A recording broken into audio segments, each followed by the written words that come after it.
Okay, Rich Van Tassel back with you, giving you part three of week two of the game picks for the NFL season. Also recording audio for WBJL Radio and the SU. Our next game, the Jacksonville Jaguars and the San Diego Chargers. Jacksonville traveling cross country. Both teams are 0-1, coming off tough losses. Jacksonville could not find a way to beat the Green Bay Packers. San Diego blew that big lead against the Kansas City Chiefs. The injuries first for the Jacksonville Jaguars. Chris Ivory, the running back, out. Prince Amukamara, the cornerback, out. For the San Diego Chargers, Keenan Allen, the wide receiver, is on injury reserve. Joey Bosa, defensive end, doubtful. Jason Barrett, cornerback, questionable. If Jacksonville is going to be a team at least contending for a playoff spot, they've got to find a way to win this game. I know it's a cross-country travel trip. I know that that can affect a team, but they just got to find a way. They were not able to beat the Green Bay Packers. They played them well. Blake Bortles showing a lot. They've got to be able to get their receivers of Robinson and Hearns involved, and I'd like to see TJ Yeldon, who's really struggled since coming into the league, cannot really find his groove. Let's see if he can open up against a weak San Diego Chargers defense. Joey Bosa not expecting to go at doubtful, so look for Blake Bortles to be able to have time to find his wide receivers. San Diego should be able to put up points, especially if Amukamara can't play. Chris Ivory is not playing for Jacksonville, the running back, so that will affect the time of possession Jacksonville is able to have. Some way, somehow, Jacksonville gets the win in this game. San Diego is just not that good of a team. It's going to be close because Jacksonville is traveling and they're not quite the professional team that can just go on the road and beat teams like this, but they still find a way to get it done. I like the score to be 28-24 in favor of the Jacksonville Jaguars. Next up, the Atlanta Falcons are also traveling cross-country to play the Oakland Raiders. Oakland came back on the New Orleans Saints last week. Atlanta lost to the Tampa Bay Buccaneers. The injuries for the visiting Falcons all listed as questionable. Keanu Neal, safety. Brooks Reed, linebacker. Julio Jones, wide receiver. Mohamed Sanu, wide receiver. For the Oakland Raiders, they are all questionable as well. Gabe Jackson, guard. Rodney Hudson, center. Tywan Jones, running back.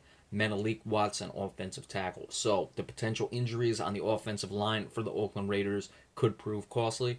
The line is average, not great, not terrible, but certainly if they have some injuries, that'll weaken their offensive line and not give Derek Carr the time to go downfield to his big-time playmakers, Michael Crabtree and Amari Cooper. The Atlanta Falcons, of course, we know that their offense is Matt Ryan to Julio Jones, so Sean Smith is going to have his hands full. In this game, the free agent signing by the Oakland Raiders at cornerback, he's going to have to play well against Julio Jones, but expect them to double-team them as well. Need to get pressure with Bruce Irvin and Khalil Mack.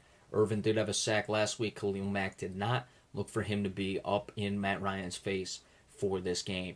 I expect Oakland to continue off that big momentum. They went for two, of course, to win last week, and they're really trying to establish themselves and change their culture. And a nice way to start would be the home opener against an Atlanta Falcons team traveling cross country.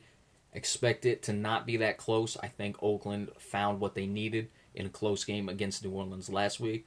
I like the score to be 31-20. Atlanta is not going to be able to stop Oakland enough, and Oakland is going to find the stops when they need it to move to 2-0. Next game, the Indianapolis Colts are traveling to Denver to play the Broncos. The Colts 0-1. Denver played, of course, opening night last Thursday, so they have some time off. The injuries for the Indianapolis Colts all listed as questionable. Henry Anderson, defensive tackle. Clayton Gathers, the safety. Andrew Luck, quarterback. Darius Butler, cornerback. T.Y. Hilton, wide receiver. For the Broncos, they are all questionables as well. Ty Sambarillo, the offensive tackle. Benny Fowler, wide receiver. Derek Wolfe, defensive end. Demaryius Thomas, wide receiver. Gonna have to see if Trevor Siemian can continue what he was able to build on against a very good Carolina defense in the opening night game. Indianapolis' defense is nowhere near as good as the Carolina defense. So Trevor Siemian should be able to be comfortable in this game and make plays. And let's see if they open the offense up a little bit more. Go downfield to Demaryius Thomas.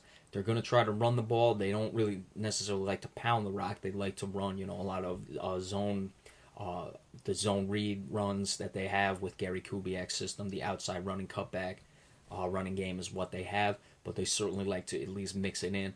And the defense for the Denver Broncos, led by Wade Phillips, of course, is going to look to attack that suspect offensive line for the Indianapolis Colts. The Colts are going to have to game plan for that. You, of course, have Von Miller. Derek Wolfe is questionable, but expect him to go. Shane Ray, DeMarcus Ware, guys who can get pressure from all over the place. And their secondary, led by Aqib Talib, is certainly good enough, the Broncos secondary, that is, to be able to give them some time, the pass rush, to get pressure on Andrew Luck. And I would expect that it's going to be a difficult game for him.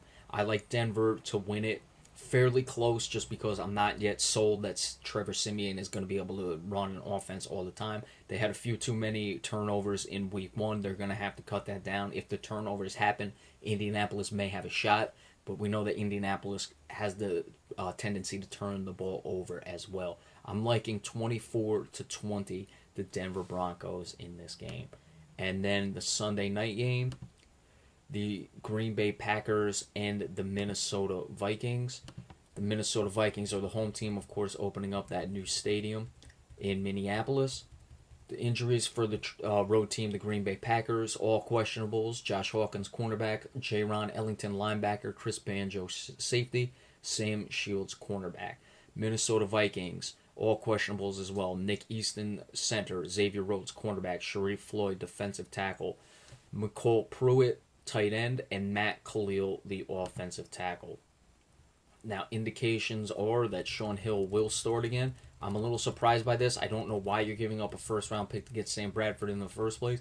I certainly don't know why you're giving up a first-round pick to get Sam Bradford and not even play him as well. So, if Shaun Hill goes, it's going to be a heavy dose of Adrian Peterson. He was not great in week one, especially against a Tennessee Titans defense that is certainly nothing to write home about. So we'll have to see if he can wake up and get it. Remember, he is 31 years old. The secondary is pretty good for the Green Bay Packers, so they may be able to neutralize, or the secondary is good for the Minnesota Vikings, so they may be able to neutralize the passing game of the Green Bay Packers, led by Aaron Rodgers. That'll be interesting to see. But Green Bay, just too many weapons on the offensive side of the ball. I don't think Green Bay is necessarily the team that they have been in the past, but they're going to force the Minnesota Vikings to play a shootout in this game. The Minnesota Vikings do not want to do that. If they fall behind, they just simply do not have the weapons on offense without Teddy Bridgewater playing quarterback to keep pace with the Minnesota Vikings. So if Green Bay jumps out to a pretty significant early lead, even by as little as 10 points, a 13-3, a 10-0, a 17-7, I don't see a way that Minnesota would be able to come back in this game. And that's why I'm picking the Green Bay Packers to win 30-17, as Minnesota cannot find a way to get their offense going. All right, so that is all your game picks for week 2 of the NFL season. Remember the Monday night game, we will do a preview of that on Monday. Be sure to stay tuned for that. We will, of course, give you the recaps. I'll have to figure out if I'm going to do them Sunday or just come back to them Monday. But I certainly have to work on that, the recaps of the Sunday games when they happen. So I'll take care of that, and I'll have it for you either Sunday or Monday, so be sure to stay tuned. We have week 2 of the NFL season, so enjoy all the games, and enjoy your weekend, and we will see you on Monday. Thank you so much.